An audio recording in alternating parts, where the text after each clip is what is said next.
Hello friends, मैं अनु एक बार फिर हाजिर हूँ एक खूबसूरत खुशनुमा कहानी के साथ, एक नई प्रेम कहानी के साथ। और मेरी प्रेम कहानी है इस बार टू स्टेट्स, पर चेतन भगत वाली टू स्टेट्स नहीं, और ना ही अर्जुन कपूर आलिया भट्ट वाली टू स्टेट्स।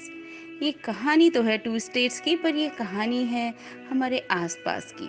मेरी कहानी के किरदार हमेशा मेरे आसपास के ही होते हैं। तो कहानी शुरू होती है बेंगलोर से। वो बेंगलोर की रहने वाली थी, एक सीधी सादी सी लड़की जो एक मल्टीनेशनल कंपनी में जॉब करती थी। और वो लड़का भी उसी के साथ उसी के ऑफिस में काम करता था। वो आते जाते अपने आसपास उस लड़की को छिप छिप कर देखा करता था, उसे पसंद करता था, पर अभी तक कुछ कहा नहीं था।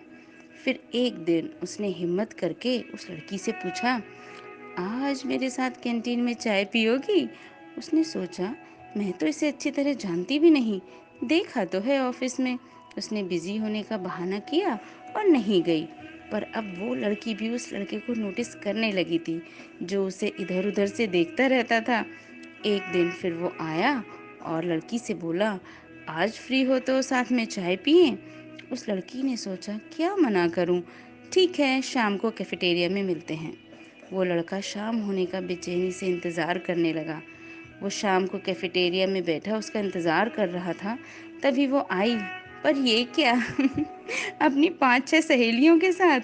वो बेचारा अपने दिल की बात उस दिन भी नहीं कह पाया। दिन यूं ही गुजरते रहे। लड़के के घर में उसकी शादी की बातें होने लगी थीं, पर वो उसी लड़की से शादी करना चाहता था। उसके लंबे लंबे बालों वाली चोटी, पूरी बाह के सलवार सूट, वो उसे अपनी परिणीता ही लगती थी। अब ज़्यादा इंतज़ार करने का टाइम नहीं बचा था। फिर क्या था, एक दिन उसने हिम्मत करके उससे कह ही दिया, पर आई लव यू नहीं कहा। उसने कहा, मैं तुमसे शादी करना चाहता हूँ। ये क्या, वो लड़की सरप्राइज्ड, उसे कुछ कहते ही नहीं बना। अब तो वो लड़की भी उससे नजरें चुराने लगी थी, पर मन ही मन उसको वो लड़का अच्छा लगने लगा था। हैंडसम लड़का था, पर वो अपने पेरेंट्स की मर्जी जाने बिना शादी को हाँ कैसे कहती। उधर उस लड़के को भी चैन नहीं था, अपने सवाल के जवाब का इंतज़ार जो था। फिर एक दिन उसने उससे पूछा कि बताओ, क्या सोचा तुमने? उस लड़की ने कहा, शादी तो मैं अपने पापा की पसंद से ही करूँगी, तुम चाहो तो घर आकर बात कर लो। और मन ही मन हंसते हुए वो निकल गई। उसने सोचा, चलो अब ये बार बार मुझसे चाय के लिए तो नहीं पूछेगा, एटलीस्ट बड़ा आया शादी करने वाला।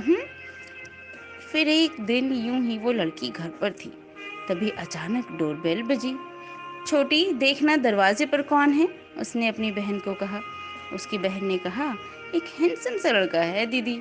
कौन हो सकता है? ये सोचकर उसने घर की बैल्कनी से देखा तो मानो सांसें ही थम गईं। उफ, ये तो मेरे घर ही आ गया।